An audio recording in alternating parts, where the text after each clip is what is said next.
You have a rule about how close your dog is allowed to get. And you probably do not know you have it. Maybe they are not allowed on the bed. Maybe you redirect them when they press into your legs. Maybe you just feel slightly uncomfortable when they follow you room to room and you cannot explain why. That discomfort is not about your dog. It is about you. If you want to understand what your dog is really telling you, you are in the right place. Every dog has a natural comfort zone around the people they live with. Some dogs drape themselves across their owners like a warm coat, sleeping, touching, following into every room, pressing nose to shin whenever possible. Others prefer a dog bed across the room, a respectful distance on the couch, a watchful presence without physical contact. Most people assume this is personality, a breed trait, a quirk, just how this particular dog is wired. And sometimes that is partly true.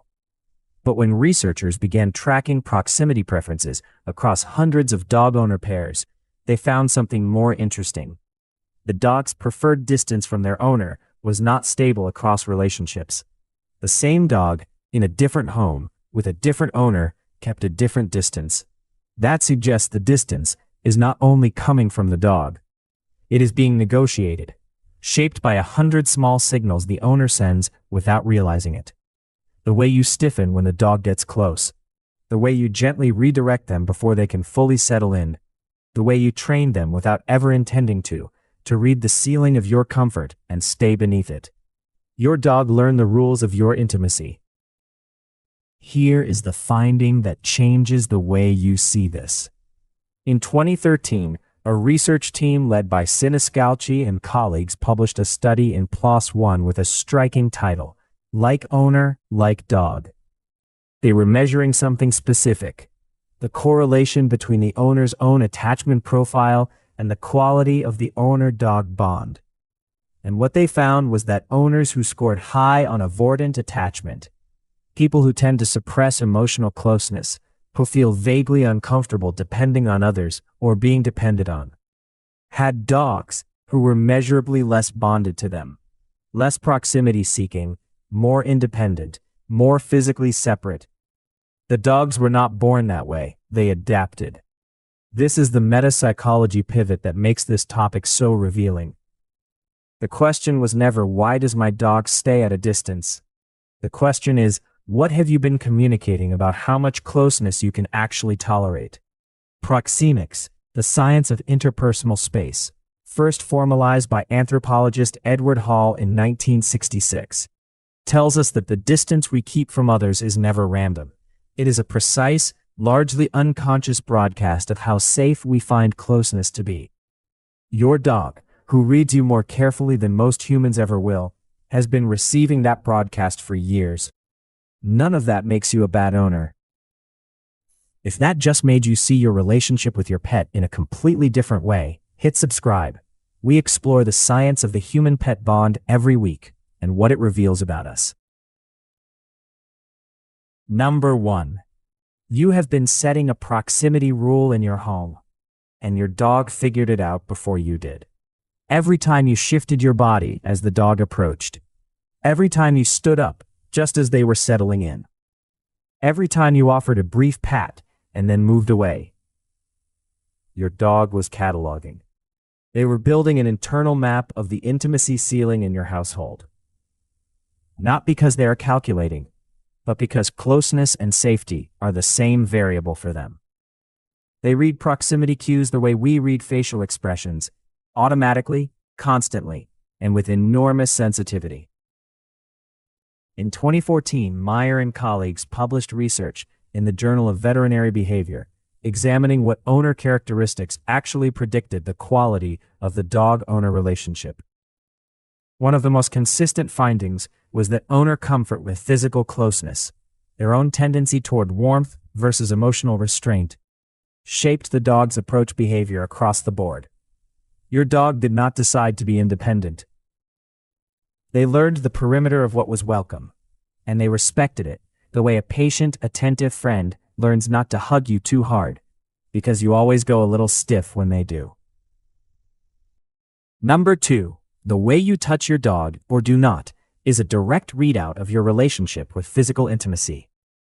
There is a specific thing that happens when some owners reach for their dog. The hand extends, makes contact, delivers a brief, efficient pat, 3 strokes, maybe 4, and then withdraws.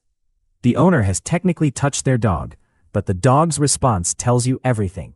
They lean in as the hand pulls back. They follow it with their nose. They are trying to extend a moment that was already closing. That pattern, the abbreviated touch, the early exit from contact, is a physical signature of someone who finds sustained closeness slightly overwhelming.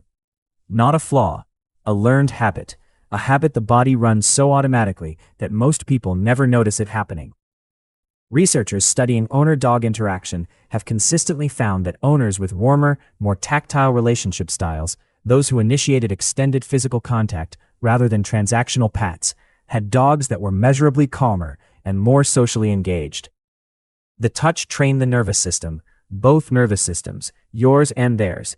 Pay attention the next time you reach for your dog. How long do you actually stay? That answer tells you something true about how long you stay in closeness generally. Number 3. Your dog knows your retreat pattern, and they have been adjusting to it for years. This is the one that requires the most honesty to recognize. You are sitting on the couch. Your dog jumps up, turns in a circle, and begins to settle against you. And then, almost without deciding to, you shift, you adjust your position.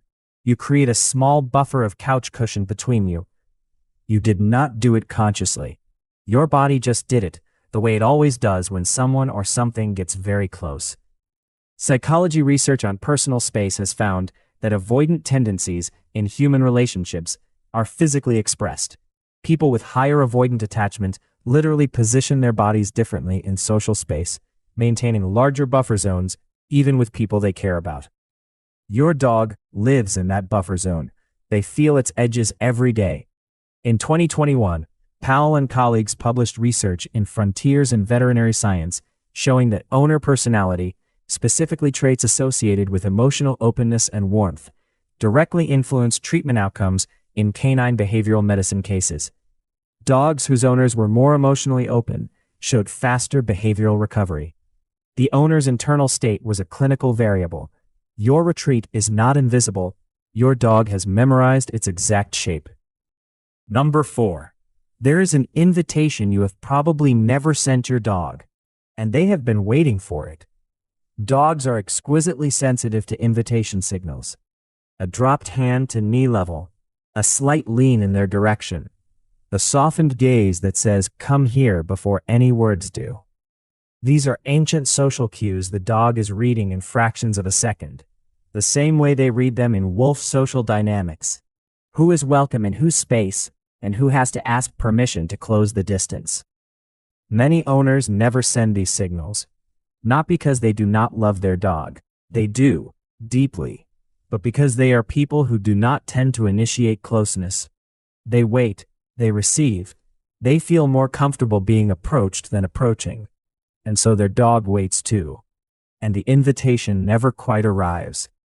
In 2023, Kujala and colleagues published findings in scientific reports showing that owner temperament, specifically extroversion and openness, significantly modulated dog social behavior. Dogs of more temperamentally open owners were more likely to initiate social contact, more responsive to human cues, and more engaged overall. Your dog is not aloof.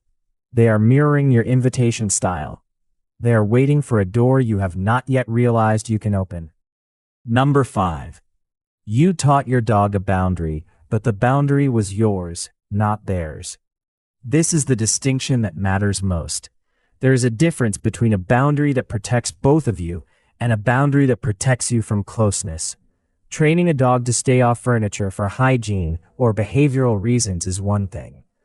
Training a dog to stay off the couch because deep, sustained physical contact makes you feel claustrophobic, even with an animal who loves you unconditionally, is something else. Both are real. Only one of them is about the dog. Researchers studying owner-dog interactions have found that the boundaries owners set, what is permitted, what is redirected, what earns a correction, function as a direct expression of the owner's emotional regulation style. Owners who struggle with emotional closeness in human relationships set measurably stricter physical proximity rules with their dogs, even when those rules serve no behavioral purpose. You did not teach your dog to be distant. You taught them where the edge of safety was from inside your own nervous system. And they, being the extraordinary emotional readers they are, learned it perfectly. The question worth sitting with is this: which boundaries are genuinely serving both of you, and which ones are just protecting you from something you have not looked at yet? Number 6. The distance your dog keeps from you is the same distance you keep from most people who love you. This is the summary finding, and the one that takes a moment to absorb. Across all the research on owner-dog attachment, the pattern that emerges most clearly is not about the dog's breed, age, or training history. It is about the owner's fundamental comfort with emotional proximity. People who allow closeness, who can receive sustained affection without pulling back, who initiate warmth, who stay in the contact, have dogs who press against them, follow them, sleep touching them, seek them out across a room. People who find closeness mildly threatening, even with beings who are safe and loving, their dogs orbit at a respectful remove. Not rejected, not unloved, just calibrated to the temperature of what their owner can actually hold. The anthropologist Edward Hall, who coined the term proxemics in 1966, argued that the distances humans maintain around themselves are not just about physical space, they are maps of psychological safety. How close you let the world get to you. Hall's framework, designed for human social behavior, maps almost perfectly onto how dogs navigate the emotional field of their owners. Your dog has drawn your map. Every day, in every room, with every approach and every respectful withdrawal, they have been charting the exact geography of how close you let love get. So what do you do with this? First, and this is important, you do not perform closeness at your dog. Dogs read authenticity the same way they read everything else, through the body, through the nervous system, through the 10,000 microsignals that precede any conscious decision. If you force yourself to hold a hug when every cell in your body is slightly uncomfortable, your dog feels the discomfort more than the hug. Performing closeness is not the same as allowing it. What you can do is notice. Notice the moment your hand lifts away. Notice when you adjust position. Notice the invitation you are about to not send. You do not have to change the behavior immediately. Just catching it, naming it, being a witness to your own pattern. That is where the change begins. That noticing is where the self-awareness shifts from interesting to actually useful. And then, if you want to, you experiment. You stay 1 second longer in the touch. You let the dog settle fully before you move. You send the invitation, the dropped hand, the slight lean, and you see what happens. You already know what will happen. They will come to you immediately. They have been waiting. Your dog is not asking you to be perfect at closeness. They are asking you to be slightly more willing. And the extraordinary thing about practicing intimacy with a dog is that the feedback is instant, warm, and free of judgment. There is no better teacher for this particular lesson. There is a dog somewhere in your life who has already figured out exactly how close you let love get. They did not arrive at that knowledge through training or obedience. They arrived at it through attention, the kind of sustained, patient, non-judgmental attention that most humans never receive from another human. Your dog watched you. They read the architecture of your comfort. They mapped the edges of what felt safe to you, and then they settled into the life that your nervous system had made available to them. That is not a sad story. It is a remarkably generous one, because what it means is that the moment you expand, the moment you stay a second longer, send the invitation, let the contact be what it wants to be. Your dog will be there. They will have been there the whole time, waiting just outside the perimeter, ready to fill every inch of closeness you are willing to offer. The space between you and your dog is real. Now that you know the distance your dog keeps from you is a precise, lived map of how much intimacy your nervous system has made available. When did you last notice your hand lifting away before it meant to. And what do you think that moment was protecting you from? Let us know in the comments. New episodes drop every Tuesday, Thursday, and Sunday. Make sure you are subscribed to catch the next one.